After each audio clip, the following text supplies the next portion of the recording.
16 de abril de 1988. La policía de California retira el cadáver de un empresario de Ohio de una consulta médica de la ciudad. Parecido por causas naturales. En aquel momento no había nada extraño que indicara que hubiese fallecido en circunstancias sospechosas. Todo parecía concordar con lo que ponía en el certificado de defunción. Pero la investigación no tardará en tomar un rumbo inesperado, que sugerirá que se ha cometido un fraude y además un asesinato. La historia lo tenía todo. Cuando pensábamos que la cosa no podía ir a más, justo pasaba algo que aumentaba la gravedad del caso. El asesino lo planeó todo a conciencia para que no le descubrieran. Hay quien dice que fue un crimen casi perfecto. Informe criminal. La estafa casi perfecta. Columbus, Ohio, es una ciudad del medio oeste de los Estados Unidos. En 1986, Melvin Eugene Hanson, de 44 años, también conocido como Jim Hanson, y John Hawkins, de 24, acaban de llegar a la ciudad. Aunque son buenos amigos, además de socios, tienen un carácter totalmente opuesto. A Jim le gustaba mucho más estar solo. Estaba en el negocio de venta al por menor y había trabajado durante un tiempo para algunos centros comerciales del sur del país como vendedor de zapatos. No se hablaba con su familia. Jim era homosexual y al parecer cuando sus padres se enteraron de su condición no se lo tomaron demasiado bien, por lo que estuvieron muchos años sin hablarse. Al contrario que Jim, el joven Hawkins no es tímido ni reservado, sino seductor y extrovertido. John Hawkins tenía un carácter muy interesante. Era dinámico, atractivo y carismático. Y por eso no solo gustaba a las mujeres, sino que todo el mundo disfrutaba de su compañía. Me explicaron que cuando estabas con él, siempre te hacía sentir que eras la persona más importante del mundo. En Columbus, los dos socios abren una tienda de ropa deportiva llamada Just Sweats, que significa todo sudor. Just Sweats se hizo muy popular desde el principio. Se puso de moda quizá porque estaba en una zona universitaria y todo el mundo pensaba que aquella ropa era lo más. El mismo John Hawkins era lo más. Salía en anuncios de televisión bailando con diferentes modelos de ropa. No me preguntéis cómo lo hacen, pero nuestros artistas pintan cualquier cosa, lo que sea. Muy bien, señores. Corten. Era un lugar muy popular, al que todo el mundo quería ir. Just Sweats empezó a crecer. Abrieron una sucursal dentro del campus y no tardaron en abrir locales por toda la ciudad. La empresa creció de forma extraordinaria desde el día de su inauguración. Ganaban mucho dinero, salían de fiesta en limusina, invitaban a copas y eran el alma de la fiesta en muchas discotecas de Columbus. Pero a finales de 1987, en la cima del éxito, Jim Hanson dice a sus empleados de Just Sweats que tiene problemas cardíacos. Deja el negocio en manos de su socio, John Hawkins, y emprende un largo viaje hacia su California natal. Le dijo a todo el mundo que estaba enfermo y que iba a morir. Unos meses después, sucede algo terrible. En Glendale, California, el número de emergencias recibe una llamada del conocido doctor Richard Box. Llama para informar del estado de su paciente, Jim Hanson. Cuando el doctor Box llamó al 911 para pedir asistencia, parecía como si el pánico se hubiese apoderado de él. Dijo que tenía un paciente al que le estaba dando un infarto y que necesitaba urgentemente que le enviaran una ambulancia a la consulta. Era una clínica bastante grande en la que nunca había nadie a esas horas de la mañana. Era sábado por la mañana y cuando llegó la ambulancia, apareció Box por la puerta trasera y, respirando muy agitado, acompañó a los enfermeros por las escaleras hasta su consulta. El paciente estaba estirado en el suelo. Tenía los pies sobre un cojín y no respiraba.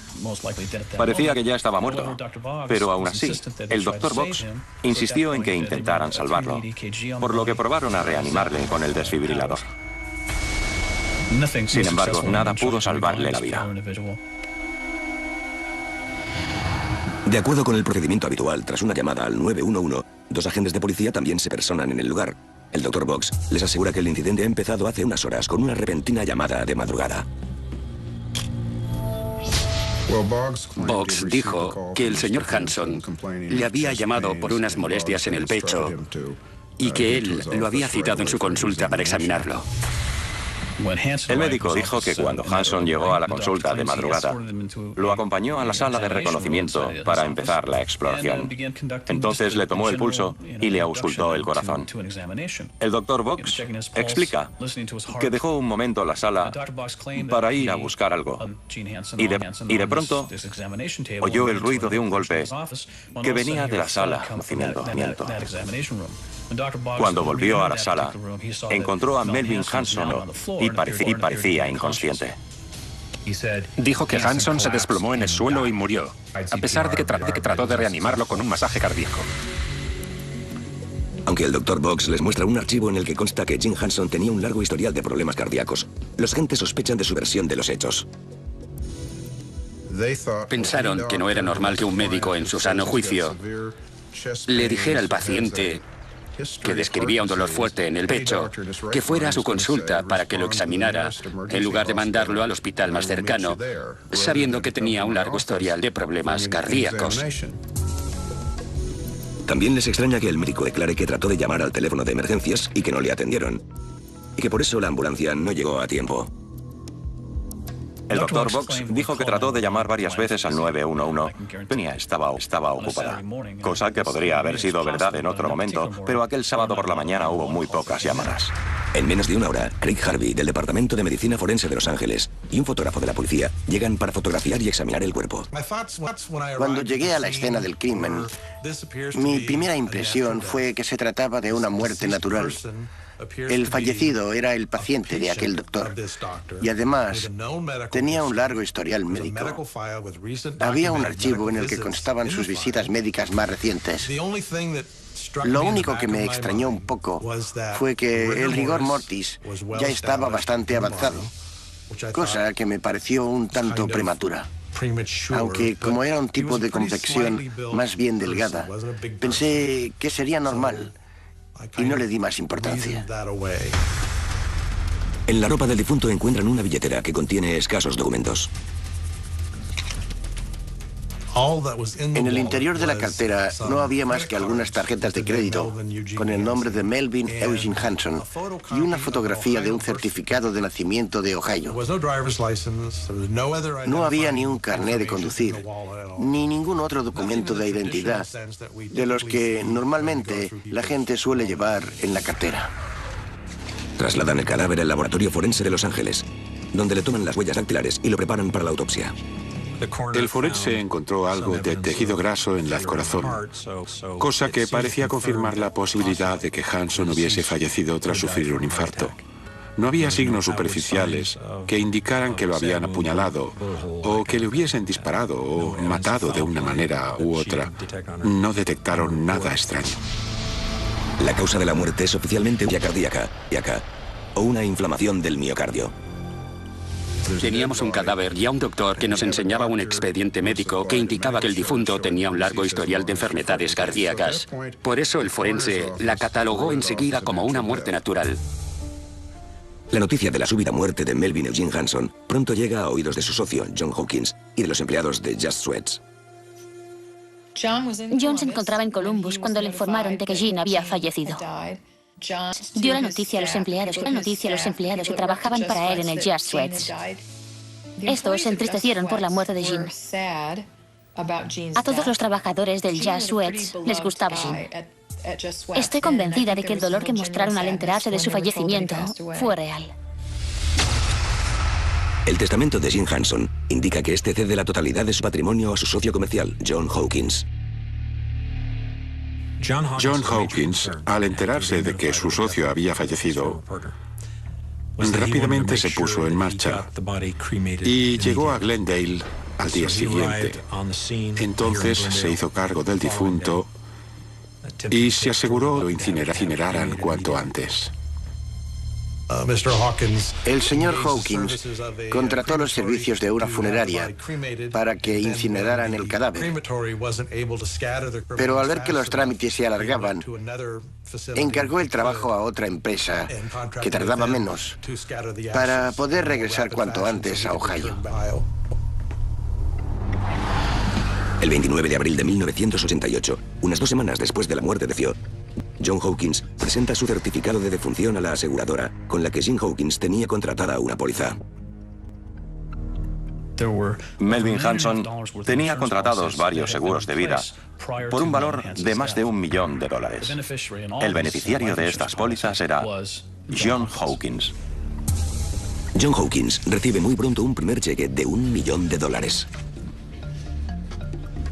Sin embargo, un agente de la aseguradora se prepara para cerrar el expediente cuando se percata de que el criterio de identificación del cadáver no está bien explicado. Miró los papeles y decidió que tenía que verificar cómo lo habían hecho. Por eso decidió llamar al laboratorio forense que se había encargado de identificar el cadáver y preguntó cómo habían llegado a la conclusión de que era Jim Hanson. Como el difunto no llevaba consigo ningún documento de identidad, en un principio dieron por válidas las palabras del Dr. Box y de John Hawkins.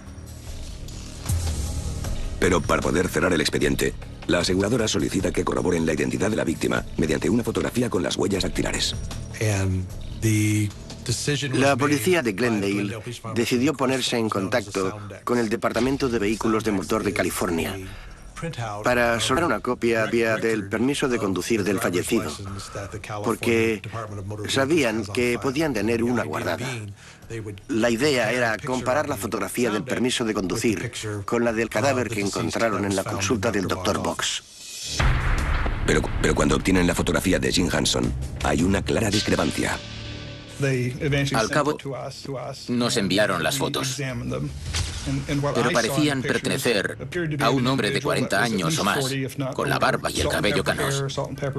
Sin embargo, la fotografía del difunto mostraba a un hombre con el pelo de un color más bien rojizo, mucho más joven que el de la otra foto y con el pelo largo. Para mayor seguridad, solicitan las huellas dactilares de Jim Hanson y las comparan con las huellas que obtuvieron del cuerpo encontrado en la consulta del Dr. Box. Estas tampoco concuerdan. Conscientes de que el fallecimiento de Jim Hanson ha resultado ser un engaño, desde la empresa aseguradora intentan anular el pago del cheque del seguro de vida de $1 millón, pero descubren que John Hawkins lo hizo efectivo en cuanto lo recibió y es imposible de recuperar. La última vez que alguien vio a John Hawkins fue cuando este abandonaba Columbus con una bolsa en la que guardaba $1 millón en efectivo. Luego dejó el coche en el aeropuerto y Lo que a simple vista parecía una muerte natural, se ha convertido en algo mucho más siniestro. Pensé que teníamos que abrir una investigación de inmediato por el fraude del seguro de vida y que posiblemente también estábamos ante un asesinato. Uno de los problemas que teníamos era que sabíamos que el difunto no era Melvin Hanson, ya que las huellas no coincidían. ¿Quién era entonces el fallecido? ¿Dónde se encontraba en realidad Melvin Hanson? ¿A dónde había ido John Hawkins? La policía no tardará en descubrir la identidad real del cadáver en la consulta del Dr. Box, así como nuevas pistas que descubrirán una conspiración para perpetrar el crimen perfecto. Agosto de 1988. En California, las autoridades tratan de atar cabos en un extraño caso de fraude. Se desconoce la identidad real del cadáver que en un principio se atribuyó al empresario de Ohio, Jim Hanson. Este, igual que su socio John Hawkins y el $1 millón que ha cobrado con su seguro de vida, están en paradero desconocido. Hay quien sospecha que puede tratarse de un homicidio, pero de momento no hay pruebas de que el hombre misterioso haya sido asesinado.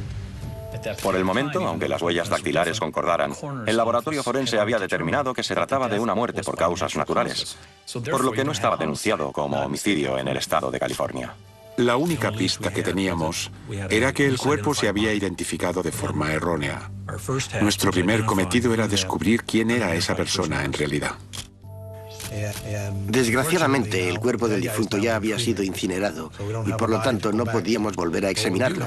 Lo que sí teníamos eran sus huellas dactilares, además de fotografías suyas. Así que empezamos a investigar para tratar de descubrir su verdadera identidad. Comenzamos comprobando los informes de desaparecidos. Mientras los investigadores tratan de identificar al difunto, la empresa que abonó la cantidad estipulada en el seguro de vida presenta una demanda en Ohio contra el desarrollador John Hawkins y exige que devuelva el dinero de inmediato. Al mismo tiempo, Jazz Sweats, la cadena de tiendas de ropa fundada por los dos socios, se declara en bancarrota y pierde todos sus fondos. El estado financiero en el que se encontraba Jazz Sweats era como el de un castillo de naipes a punto de derrumbarse, y eso es precisamente lo que ocurrió cuando John Hawkins se dio a la fuga. La empresa tuvo que cerrar. Los medios de comunicación informan de la noticia dando por hecho que John Hawkins se ha dado a la fuga y se ha llevado tanto el dinero del seguro como el de la empresa. Pero aún no está claro qué ha ocurrido con Jim Hanson. Mientras tanto, en California, los investigadores consiguen el primer gran avance en el caso. Tras examinar cientos de informes de desaparecidos, al fin encuentran el de un contable de 32 años llamado Ellis Green, al que vieron por última vez en un local de ambiente la noche antes de que se comunicara el fallecimiento de Jim Hanson. La descripción de la ropa que llevaba esa noche coincide con la que tenía puesta el fallecido en la consulta del Dr. Box. El investigador tuvo una corazonada cuando dio con el informe de desaparición y vio que el tipo llevaba botas y una camiseta a rayas. Luego, enseñaron a los familiares y amigos de Ellis Green las fotos del hombre tendido en el suelo que sacaron en la consulta del Dr. Box el día del incidente. Y todos ellos confirmaron que el difunto no era Melvin Hanson, sino Ellis Green. A pesar de que en el informe de la autopsia de Ellis Green consta que murió de forma natural, la policía emprende una investigación por un posible caso de homicidio. Sabíamos que estábamos ante un caso grave de fraude. Lo difícil era demostrar que también había habido un homicidio. No creíamos que Ellis Green, a su temprana edad, hubiese muerto de un infarto. Cuando piden explicaciones al Dr. Box por el hecho de que el cuerpo que identificó como Jim Hanson es en realidad otro hombre, el neurólogo dice ser inocente y afirma que a él también le han engañado. El Dr. Box dijo que el hombre que murió en su consulta era la persona que siempre había conocido como Jim Hanson. Alegaba que él también había sido víctima de la muerte había sido del todo natural y que por su parte hizo todo lo que pudo por reanimar al paciente, aunque desgraciadamente no logró salvarle la vida. Pero la policía sospecha que el Dr. Box sabe más de lo que parece. Descubren que está en apuros económicos, así que habría tenido motivos para participar en la estafa. En muchos sentidos, bajo una actitud aparentemente profesional, parece estar llevando una doble vida. La policía descubre que para llegar a fin de mes, fabrica y distribuye drogas de diseño en su propia consulta. El doctor Richard Box era un médico muy respetado de Glendale, California. Estaba casado y tenía hijos. Pero en un momento de su vida, abandonó a su familia para aceptar su homosexualidad y empezar una nueva vida. Al mismo tiempo, su trabajo empezó a decaer hasta que se encontró en apuro. Sabemos que su situación financiera era bastante desesperada y que llegó un momento en que no podía hacer frente a sus facturas. Estaba claro que muchas de sus actividades eran del todo inapropiadas. A la luz de la investigación, descubren otro incidente reciente que involucra a un hombre llamado Barry Pomeroy, al que Box conoció en ambiente 2 semanas antes del suceso del cadáver en la consulta. Barry Pomeroy era un hombre de la zona de West Hollywood. Llevaba unas cuantas semanas saliendo con el Dr. Box. En una ocasión, este lo llevó a Glendale, le hizo pasar a su consulta y le dijo que estaría encantado de hacerle un reconocimiento físico. Barry Pomeroy no dudó en aceptar la invitación y entró en la sala con el médico. En un momento dado, mientras le realizaba el examen físico, el doctor se abalanzó sobre Barry Pomeroy con un taser en la mano y, de hecho, logró atestarle una descarga eléctrica en la nuca. Este recuperó la energía y se defendió del Dr. Box, que trataba de atacarle de nuevo con el arma paralizante. Finalmente, el Dr. Box cesó el ataque y se disculpó. Aunque Barry Pomeroy presentó una denuncia ante la policía, la acusación no prosperó. En aquella época, el médico aún no tenía antecedentes, ni ningún motivo aparente para que la policía de Glendale sospechara que hubiese cometido alguna infracción. Como además no había pruebas que demostraran la agresión, al final lo dejaron en libertad. La percepción del incidente ha cambiado con el reciente fallecimiento de Ellis Green hace unas semanas. La policía cree que ese ataque podría haber sido un primer intento frustrado de conseguir un cadáver suplente para cometer el fraude. Para mayor sospecha, la policía ejecuta una orden de registro en la casa y en la oficina del Dr. Box y halla una serie de recibos de compra de varios tipos más paralizantes. El Dr. Box y su novio se encontraban presentes en el momento en que ejecutaron la orden de registro. Cuando leyó la orden y vio lo que estábamos buscando, el doctor se puso insolente y se burló de que sospecháramos que podía estar involucrado en un caso de asesinato. Pero con el tiempo la investigación seguirá avanzando. Sobre todo a partir del momento en que aparezcan pistas sobre el paradero de Jim Hanson. Septiembre de 1988. En California, las autoridades investigan la estafa a una compañía de seguros por parte de los empresarios Eugene Hanson y John Hawkins. También sospechan que el Dr. Richard Box está involucrado y podría haber utilizado el cadáver de Ellis Green para perpetrar el fraude. Mientras la policía de Glendale trabaja para construir una acusación, un investigador privado contratado por la aseguradora trata de avanzar en la búsqueda de Eugene Hanson y John Hawkins. En la basura que encuentra junto a la casa de Hawkins en Ohio, descubre una serie de facturas telefónicas que demuestran que fueron varias llamadas a un número de Miami en los días previos a la muerte de Ellis Green. El número de Miami está registrado a nombre de Wolfgang von Snowden. Curiosamente, las autoridades de Glendale también encuentran este nombre en una agenda telefónica que encontraron en casa de Box durante el registro. En una página encontraron el nombre de John Hawkins y su número de teléfono de Columbus, Ohio. Y en otra página estaba el nombre de Wolfgang von Snowden y su número de Miami. John Perkins, de la policía de Glendale, viaja a Miami para tratar de encontrar a Hanson. Aunque Wolfgang tiene alquilado un ático en la ciudad, al parecer estará en el durante una buena temporada.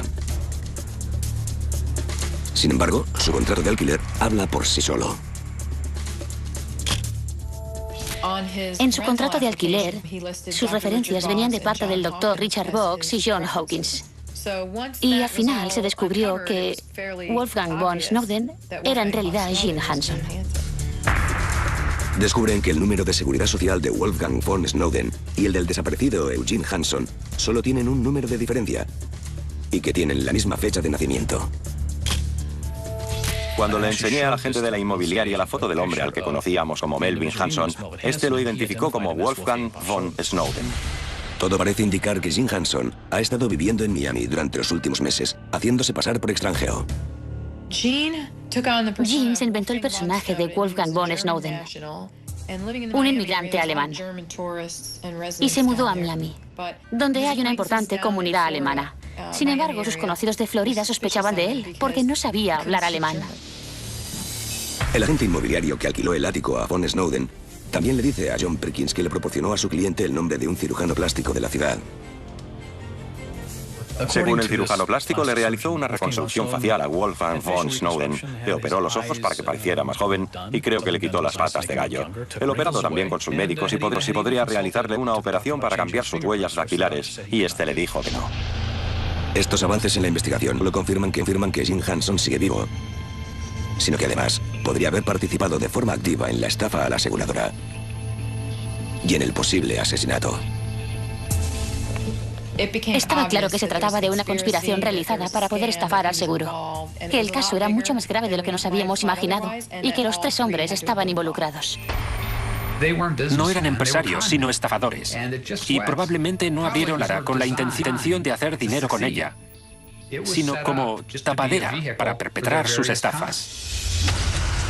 Mientras la policía anda en busca de los dos socios estafadores, también trata de conseguir más elementos que respalden la acusación contra el tercer sospechoso, el Dr. Richard Box. Es la primera vez que el cuerpo de Ellis Green pertenecía a Gene Hanson.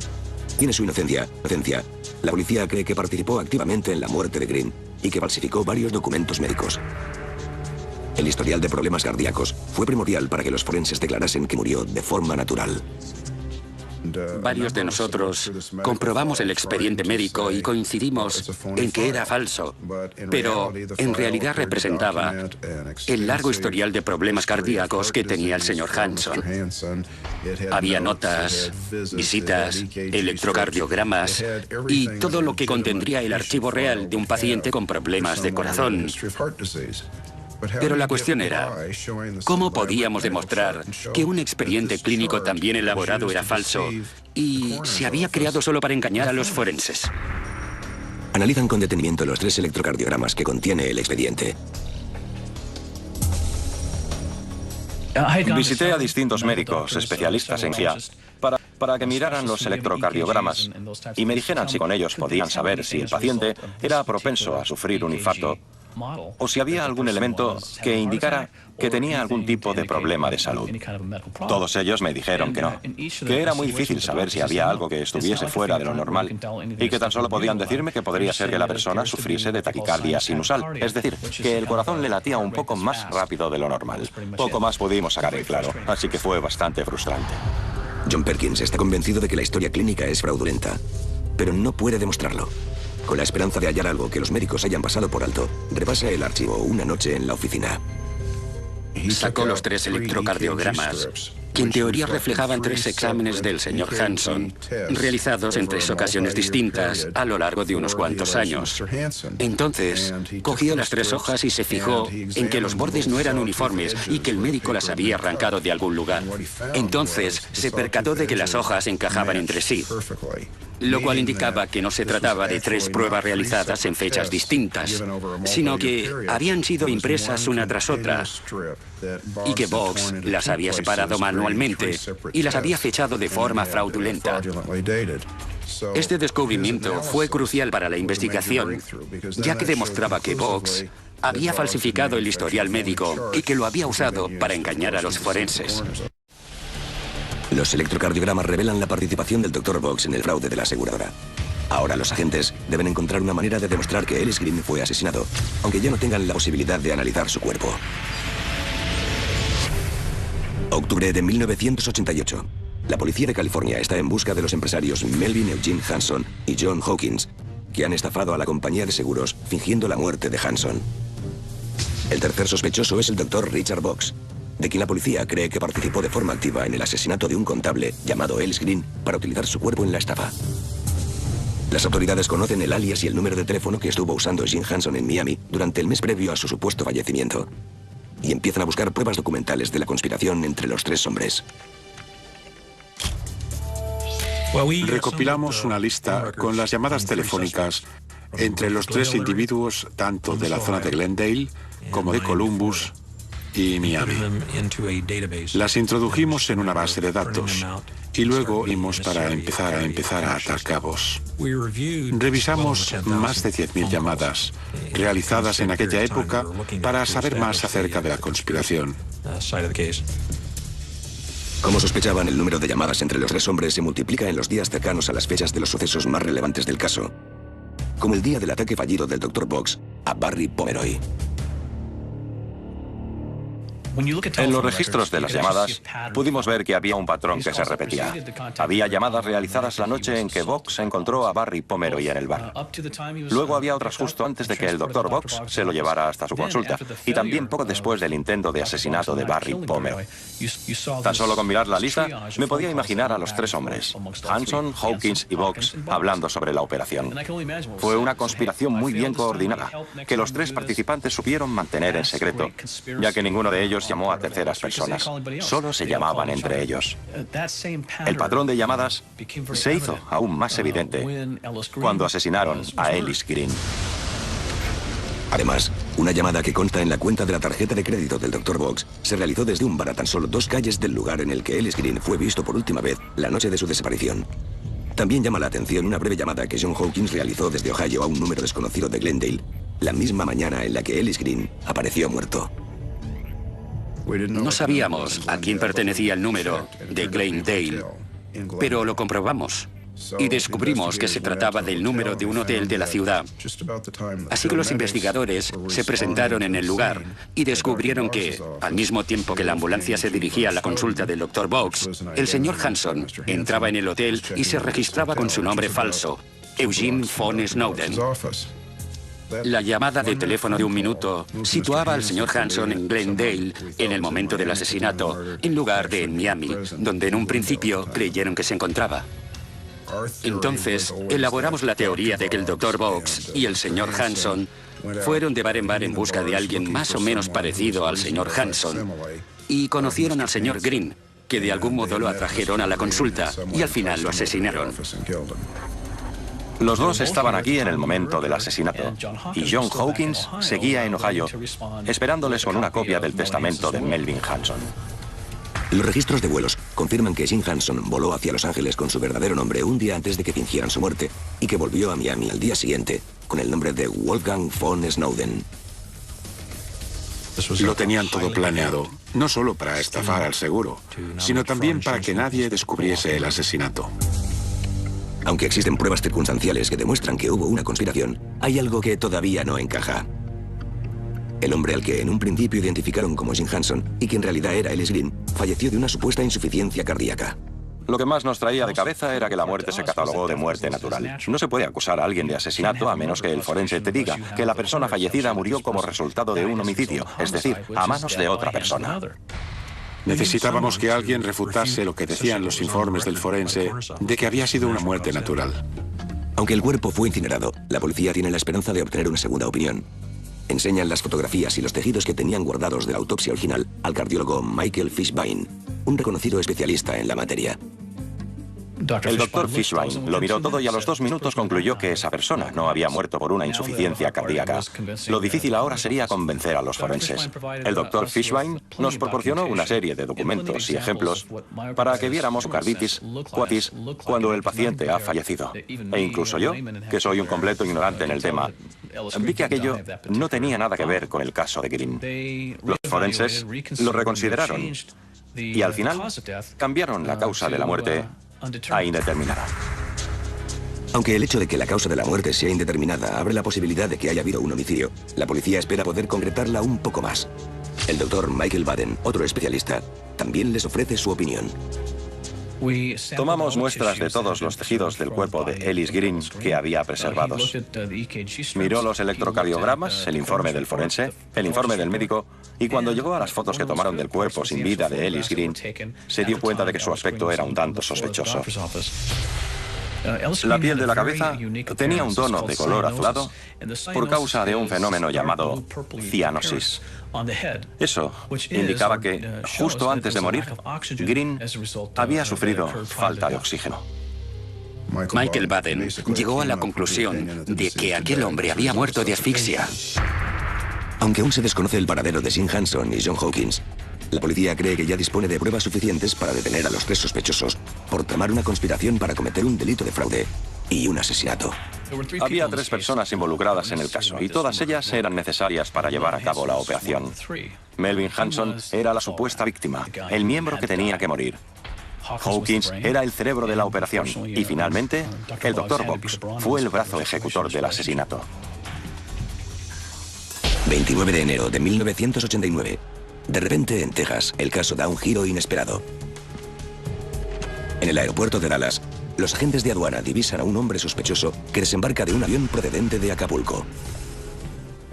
Los agentes de inmigración lo miraron y pensaron que tenía pinta de traficante de drogas. Así que lo retuvieron y empezaron a comprobar todas sus pertenencias, entre las que había $14,000 en metálico que no había declarado. Pero lo que de verdad hizo sonar las alarmas fue que tenía 16 documentos de identidad distintos, entre los que se encontraba el de la víctima de asesinato, Ellis Henry Green, y además llevaba un libro de la biblioteca del condado de Dade, Florida, sobre cómo cambiar tu identidad. Cuando los agentes introducen en la base de datos los nombres de los documentos de identidad, entre los que se encuentra el de Wolfgang von Snowden, se dan cuenta de que el hombre al que acaban de detener es en realidad Melvin Jim Hanson. Me pareció algo realmente increíble que aquel hombre regresara del extranjero cargado de objetos tan sospechosos y que no se hubiese preparado mejor para entrar en el país sin que le descubrieran. La policía de Texas pone a Hanson en prisión preventiva y en Glendale, California, se apresuran a detener al Dr. Richard Box antes de que huya o destruya otras pruebas. Cuando trajeron al Dr. Box a comisaría, me senté frente a él y le informé de sus derechos. La verdad es que se mostró muy arrogante conmigo. Decía que él era médico y yo no, y que de lo que hablaba. El interrogatorio no iba a ninguna parte. Se negaba a responder a cualquier pregunta que le hiciésemos, así que al final tuvimos que abandonar sin conseguir que hablara. Hacen públicos los cargos contra los 3 hombres. Todo indicaba que el Dr. Box y Melvin Hanson estaban presentes y cometieron el asesinato de Ellis Green. Por eso les acusamos de asesinato. Pero aunque Hanson y Box se encuentran detenidos, John Hawkins, el hombre de 26 años que es considerado el cerebro de la operación, sigue en paradero desconocido. Encontrar a John Hawkins fue una ardua tarea. Yo lo describiría como un camaleón que se adaptaba a cualquier entorno. Podía hacerse pasar por cualquier persona y gracias a su carácter, todo el mundo le creía y confiaba en él. Tenía la habilidad de ganarse la confianza de cualquiera. Sabía cómo atraer a las mujeres y flirteaba cada día con una chica diferente. Pero será su actitud mujeriega lo que le impida mantenerse oculto. Los agentes no tardarán en dar con la primera pista que los conducirá hasta su paradero. Febrero de 1989. Jim Hanson y el Dr. Richard Box han sido detenidos y acusados de fraude y asesinato. Junto a un tercer sujeto llamado John Hawkins, que se encuentra en paradero desconocido, la policía alega que fingieron la muerte de Jim Hanson utilizando en su lugar el cuerpo de Ellis Green, un contable de Glendale, California, al que previamente asesinaron. Las noticias de los avances en el caso ocupan las portadas de los periódicos de todo el país. Mientras esperan la extradición de Jim Hanson a California, comienza el juicio al Dr. Box. Uno de los grandes interrogantes era, ¿hubo realmente un asesinato? Sus médicos aseguraban que la muerte había sido por causas naturales y los nuestros decían que lo habían asesinado, por lo que estuvimos en una batalla constante durante todo el proceso. En cualquier caso, la historia clínica falsificada por el Dr. Box supone una prueba fulminante. Según el testimonio de una secretaria de su propia consulta, el médico conocía desde hacía tiempo al verdadero Jim Hanson. El Dr. Box aseguraba que el hombre que falleció en su oficina era la única persona a quien él conocía como Jim Hanson. Pero la recepcionista no tenía ni idea de quién era aquel hombre. Identificó una fotografía del verdadero Jim Hanson, por lo que su testimonio fue crucial a la hora de desmontar la historia del médico. Gracias a ella pudimos revelar ante el juez todo el entramado de la operación y demostrar que los tres hombres habían actuado juntos. El 12 de julio de 1990, el Dr. Box es declarado culpable de todos los cargos y condenado a cadena perpetua sin posibilidad de libertad condicional. Mientras la fiscalía prepara la acusación para el juicio de Jim Hanson, continúa la búsqueda del tercer conspirador, John Hawkins. Salí 3 veces en un conocido programa de televisión para pedir a la población que nos ayudara a encontrar a John Hawkins. Aunque nos llamaron algunas personas que habían estado con él, no conseguimos ninguna información que nos indicara su paradero. En verano de 1991, cuando las televisiones europeas emiten un programa sobre el desaparecido Hawkins, la policía recibe una pista prometedora. Un hombre que llama desde Ámsterdam afirma conocer a John Hawkins, aunque el fugitivo ya no se identifica con ese nombre. Según él, Hawkins ahora se hace pasar por inglés y está de viaje por el Mediterráneo con su hijo. Le preocupaba mucho la seguridad de su hijo, que en esos momentos estaba viajando con Hawkins. Los dos hombres navegan a bordo de un catamarán y se dirigen a la isla de Cerdeña. Las autoridades contactan de inmediato con el Departamento de Investigación Penal de la Oficina de Inteligencia Naval de Cerdeña. No tardaron ni un día en encontrar el catamarán, que estaba amarrado en un pequeño embarcadero. También vieron a Hawkins saliendo de un coche estacionado en el aparcamiento del puerto y dirigiéndose a la embarcación, donde finalmente lo detuvieron. Sus huellas dactilares no se encuentran en ningún registro policial de Italia, pero confirman que se trata de Hawkins gracias a un elemento distintivo. Lo identificaron gracias a un vitíligo que tenía el señor Hawkins. Un vitíligo es un trastorno en el cual se desarrollan manchas blancas en la piel, y en el caso del señor Hawkins lo tenía en la zona de los genitales. Aquella era la única característica física con la que sabían que podrían identificarlo. 3 años después de darse a la fuga, el presunto cerebro de la operación de fraude y asesinato es detenido. Melvin Eugene Hanson y John Hawkins son procesados por los mismos cargos por los que condenaron al Dr. Richard Box: asesinato, fraude y conspiración. Los sometieron a un juicio conjunto. Las pruebas que presentamos fueron casi las mismas que las que utilizamos en el juicio de Box, y también citamos a los mismos testigos que todavía estaban disponibles. Hanson admitió haber estado en la consulta del médico en el momento en que creemos que asesinaron a Ellis Green. Jamás admitió haber estado en la misma habitación que el Dr. Box y Ellis Green, y asegura que oyó desde la sala de espera unos ruidos extraños en el interior. Nos extrañó bastante que admitiese haber estado en la consulta del médico en el momento del asesinato. Por otro lado, Hawkins alega que estaba en Ohio en el momento del asesinato y que no sabe nada del crimen. Algo que John Hawkins trató de dejar claro desde el principio era que él no tenía ni idea de que iban a asesinar a alguien para cometer el fraude, y que lo que él tenía entendido era que robarían un cadáver de una morgue o de algún otro lugar. A ambos los condenaron a cadena perpetua. A uno de ellos por conspirar en el asesinato y al otro por el propio asesinato. El Dr. Richard Box estaba enfermo de SIDA y falleció en 2003, pero Melvin Jim Hanson y John Hawkins permanecen entre rejas en una cárcel de California. La condena no recuperará la vida de Ellis Green, el hombre al que utilizaron en su intento de cometer el crimen perfecto. De no haber sido por las diversas personas que contribuyeron a la investigación, jamás habríamos descubierto cómo se desarrolló la compleja operación y los criminales habrían seguido con sus vidas tras cometer el crimen perfecto.